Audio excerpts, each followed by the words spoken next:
Hello students, A2 Chemistry, chapter is Electrochemistry, lecture number 3. In this lecture, we are going to discuss a very important question that is commonly asked in your A2 exams. Now what is the question? The question is give an outline and description for the method to determine standard electrode potential for a given element. In this case, first example that we are going to discuss, it is how to determine standard electrode potential for zinc half cell. Now what you must remember students, whenever you want to answer this question, mostly this question is asked to give an outline only. Sometimes description can also be asked.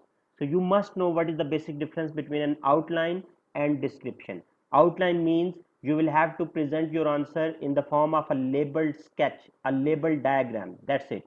Simply you will have to present a labeled diagram for an electrochemical cell, and you can score 5 or 6 marks provided each and every information you people have provided.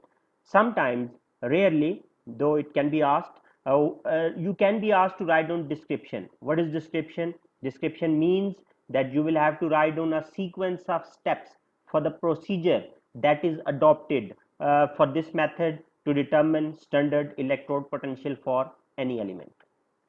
Students, one more thing, remember this lecture is linked with lecture number 2. So if you have not watched lecture number 2 of this chapter, please go back and watch lecture number 2 and then come back to this lecture.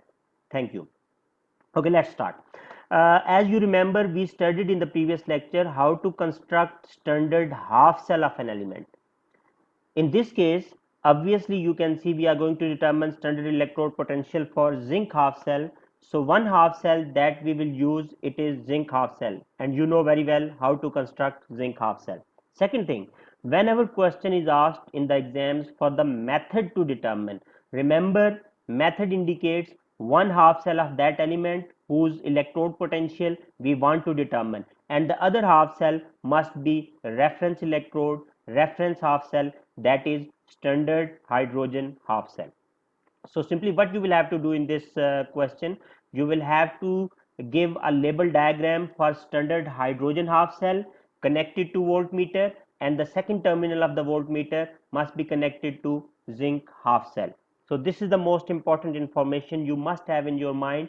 Method means one half cell is always standard hydrogen half cell. Let's start giving an outline for this question. First of all, we will sketch uh, half cell for standard half cell for hydrogen, that is a reference electrode. Okay, what we do, we take a beaker, we add a solution of hydrogen ion. You can use HCl, but the concentration of this solution must be standard, that is 1 mole per dm cube. Hydrogen is a non-metal. To make it a conductor, we take the help of platinum foil. It is coated with powdered platinum to increase the surface area, and this platinum is connected to a wire. Hydrogen is a gas. Gases are difficult to contain, so that is why what we do, we enclose, we surround this platinum foil and wire by using a glass container. This glass container commonly used to enclose, to contain gases and liquids in electrochemistry. You can see we have divided at the lower end, we have divided the platinum foil into two parts. The upper part is just to accommodate, to absorb hydrogen molecules, while the lower part of the platinum foil would absorb hydrogen ions, so that hydrogen molecules and hydrogen ions, they can come in equilibrium with each other. Now we fill in hydrogen gas into this container at a temperature of 25 degrees Celsius and at a pressure of 1 atm. There is an automated valve that is closed once this container is filled with hydrogen gas under these conditions. Now this is one hydrogen half cell we have constructed, that is standard hydrogen half cell, and that is used for reference purposes. What we have studied in the previous lecture, that potential of this half cell has been assumed equal to 0. So that is why the reading shown by the voltmeter it will be the voltage of the other half cell. Now this is standard hydrogen half cell. Now the second half cell that we need in this case, for which we are going to determine standard electrode potential, it is zinc half cell. How you will construct zinc half cell? A beaker containing a solution of zinc ion.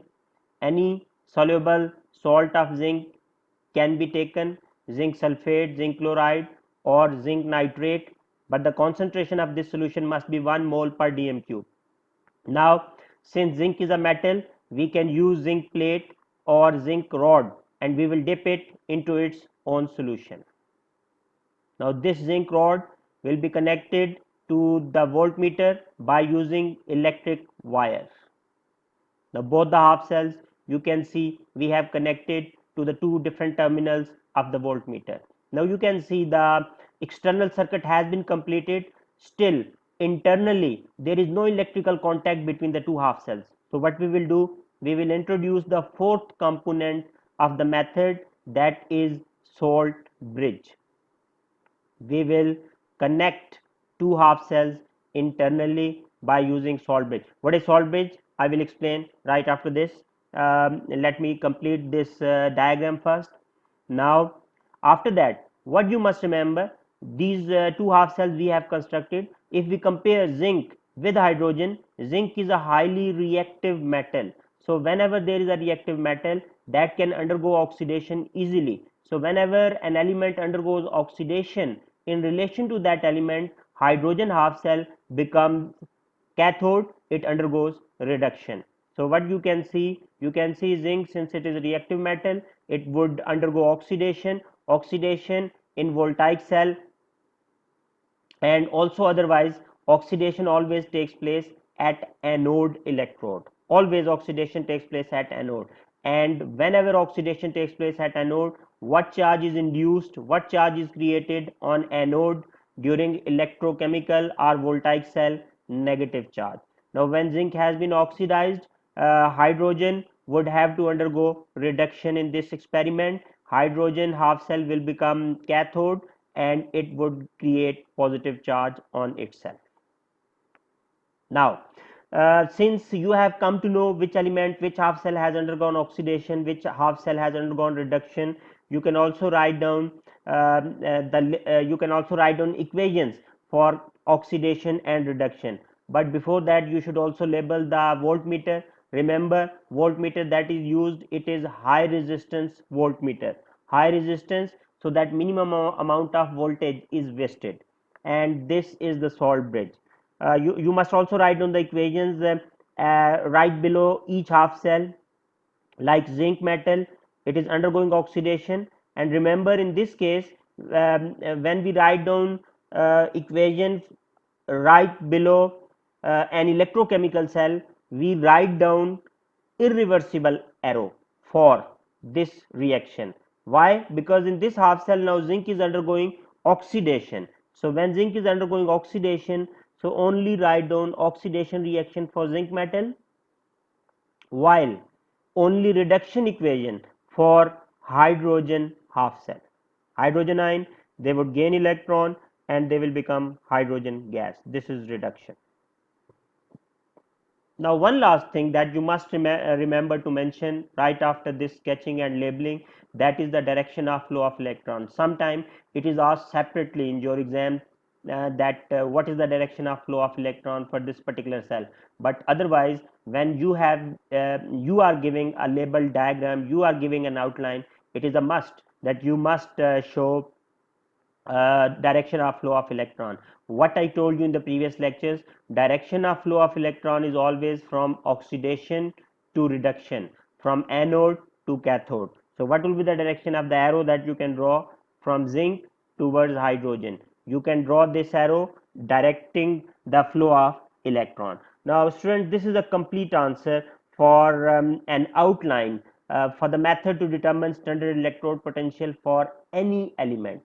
Now in your exams, if instead of zinc you have been given some other half cell, simply what you will have to do in this type of question, one side will be occupied by standard hydrogen half cell, that is the reference electrode. Its potential has been assumed 0. Now when you will construct this setup, and this cell will start functioning, the deflection shown by the voltmeter will be the potential difference of zinc, because we have already assumed that the potential, that the voltage generated by hydrogen half cell is 0. So the difference between zinc and hydrogen half cell will be potential of zinc half cell. So this is how this process it works. Now whenever you are asked to ask this question in the exam for any other element, simply you will have to replace zinc half cell by that given element, otherwise rest of the information will remain same. I will give you two more example later on in this lecture, but before that let me explain what is salt bridge and what is the purpose of salt bridge, why we use salt bridge. Now one thing, there are three different information you must remember about salt bridge. One information you must remember, what is salt bridge? As you can see, salt bridge is a U-shaped inverted glass tube.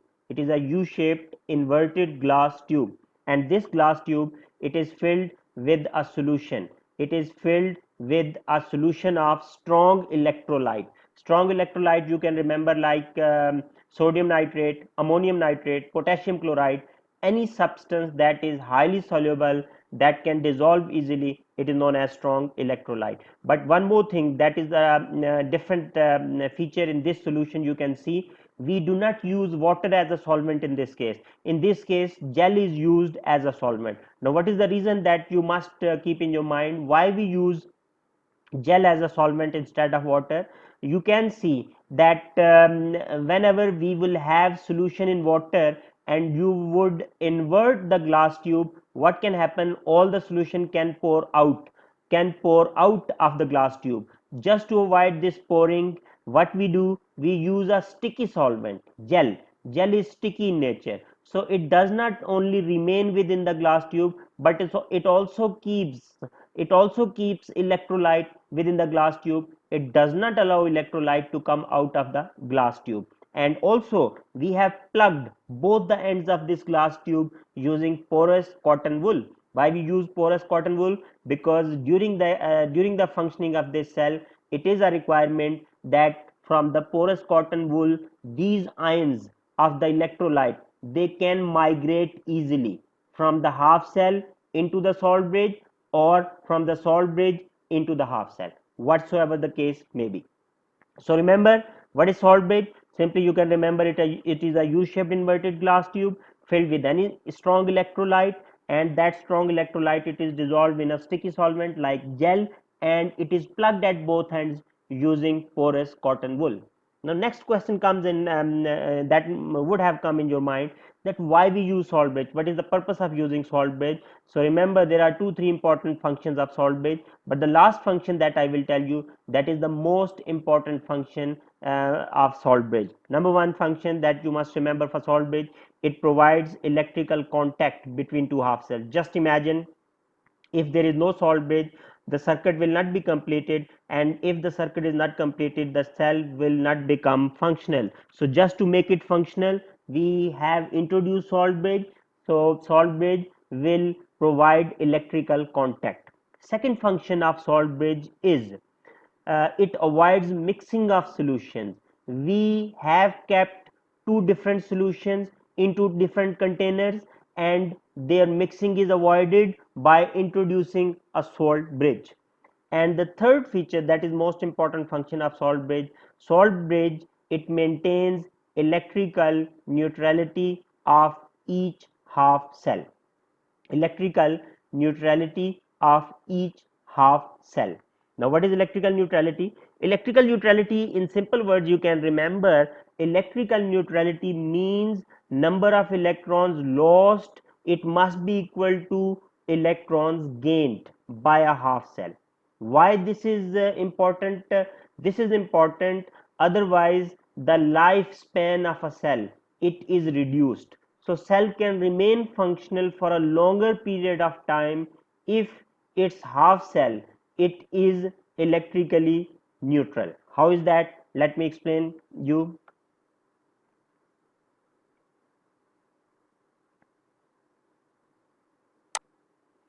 Okay, you can see on this zinc half cell which process is taking place.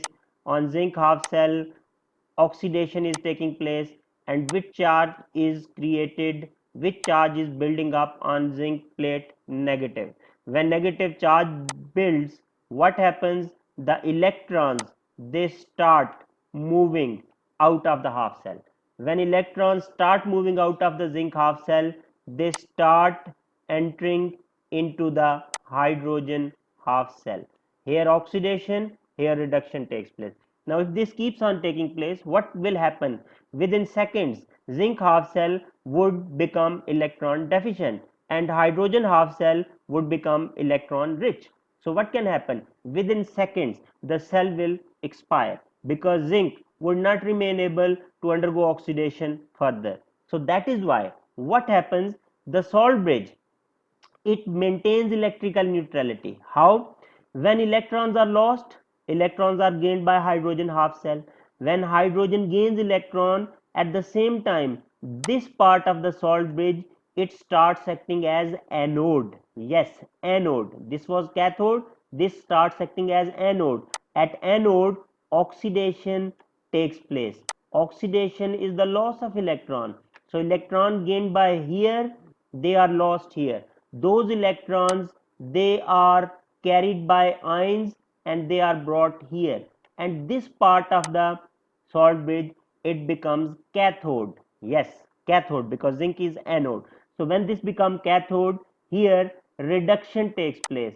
Reduction is the gain of electron. Now what you can see, number of electron lost, gained by hydrogen, lost by hydrogen, gained back by zinc. So in this way, the electrical neutrality of each half cell is maintained. So that is why what happens, the lifespan of the cell, it is increased. The life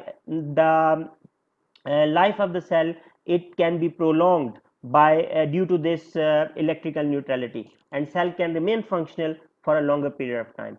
Now some of you might be thinking that if this electrical neutrality is being maintained by the salt bridge, then how a time comes when every cell it expires?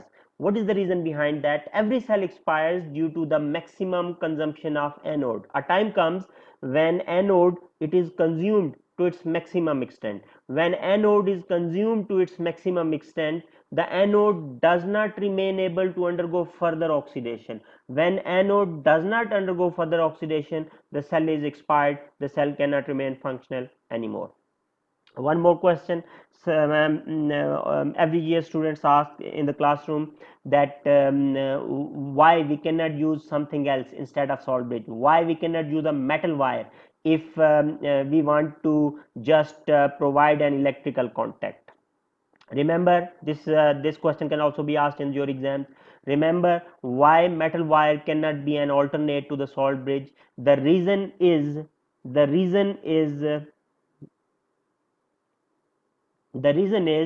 salt bridge, it maintains electrical contact through migration of ions, and migration of ions is a must for electrical neutrality. What is the problem with using a metal wire? Number one, metal wire can generate its own potential, and metal wire, when it will generate its own potential, what can happen? It can make the results uncertain. Metal can make the result uncertain. And second thing, metals, they show conduction, electrical contact, they show electrical contact through the movement of electrons, not through the movement of ions.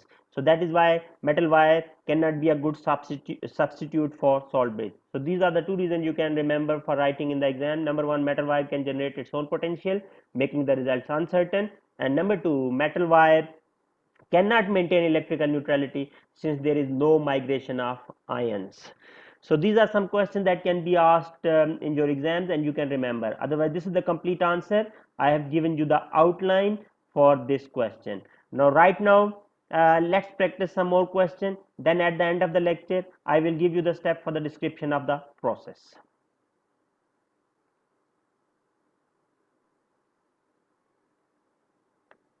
Okay, next question. Try this yourself. Okay, you can be asked to give an outline for the method to determine standard electrode potential for copper half cell. Now this time simply what you will have to do, instead where I sketched zinc half cell, you can sketch copper half cell, and remember copper is less reactive than hydrogen. So in this method copper half cell will become cathode and hydrogen half cell would become anode. So accordingly you will have to make the adjustment. Give it a try, just pause the video and sketch and label this electrochemical cell, and then you can check. Okay students, if you have given the outline for this electrochemical cell, you can check it out now. What I told you, on one side you will sketch and label the half cell for hydrogen, that is standard half cell, its electrode potential is 0. On the other side you will sketch and label copper half cell. Copper sulfate solution you can take. Copper is the metal, it is a conductor. You can dip in copper metal into copper sulfate solution. You can connect both these half cells to the voltmeter. You can connect internally both these half cells using salt bridge. Now in this case copper, this is high resistance voltmeter, this is salt. Copper, I told you it is less reactive. So what you are supposed to write down for copper and hydrogen, you must write down copper, it will undergo reduction in preference to oxidation because copper is less reactive. When copper is undergoing reduction, it will become copper metal, and hydrogen in this case will have to undergo oxidation. So hydrogen gas would be oxidized to give hydrogen ions by the loss of electrons. So you can label hydrogen half cell as anode where oxidation would take place, and this half cell would carry negative charge in this experiment. Likewise copper half cell, in this case it would become cathode where reduction will take place and it would carry positive charge. One last thing I told you, you must remember while you are giving this outline, direction of flow of electron. The direction of flow of electron always is from anode to cathode. Now this is a complete answer for this question that I told you can be asked for 5 or 6 marks. So each and everything you must mention. Okay, let's move on. One more question you can attempt in this lecture. Okay, now you are asked to give an outline for zinc and copper electrochemical cell. Remember, now in this case, both the half cells have been specified. One half cell is asking for zinc half cell, and the other half cell is asking for the copper half cell. So you will have to give a label diagram for zinc half cell, and on the other side copper half cell, and connect them to the voltmeter, and then do the labeling and everything. Make the adjustment accordingly. Okay, if you have done that, now see, I'm going to sketch first of all for zinc half cell. Remember, in this case no hydrogen half cell because this is not a method, this is an electrochemical cell in which both the half cells have been mentioned already. So this is zinc half cell, zinc solution 1 mole per dm cube concentration, zinc electrode. Copper half cell, copper sulfate solution, copper metal connected to voltmeter, salt bridge to connect them. Okay, now what you must remember, whenever you have been given two elements, you will have to identify which element is more reactive and which element is less reactive. The element that is more reactive, it would undergo oxidation, and the element that is less reactive, it will undergo reduction. So obviously you know zinc is a reactive metal, so zinc half cell in this case will undergo oxidation, and copper would undergo reduction. Copper ions, by gaining electron, they would become copper metal, while zinc atoms, by losing electron, they would become zinc ion. So copper would undergo reduction, copper half cell, and zinc half cell must undergo oxidation. Accordingly you can label zinc as anode where oxidation has taken place, and zinc half cell would be having negative charge. The copper half cell would be acting as cathode where reduction will take place, creating positive charge. So you can see zinc has got negative charge, copper has got positive charge. Direction of flow of electrons from anode to cathode. This is a complete answer to this question. I hope you would have done it correctly. Now at the end students, write down what is the description. Whenever you are asked to give a description for this method, for description for an electrochemical cell, simply you will have to remember three steps that are written for description. Write down step 1. The two half cells are set up next to each other. The two half cells are set up next to each other. Step 2. The two half cells are connected internally by using salt bridge. Step 2. The two half cells are connected internally by using salt bridge. Step 3. Standard electrode potential is determined by using high resistance voltmeter without drawing any significant amount of current. Standard electrode potential is determined by using high resistance voltmeter without drawing any significant amount of current. So remember, what is the, these are the three steps for description. What we do in the description, simply whatsoever we have done, we write it down in the words form. I hope you would have enjoyed this lecture. Thank you for your time. Bye bye.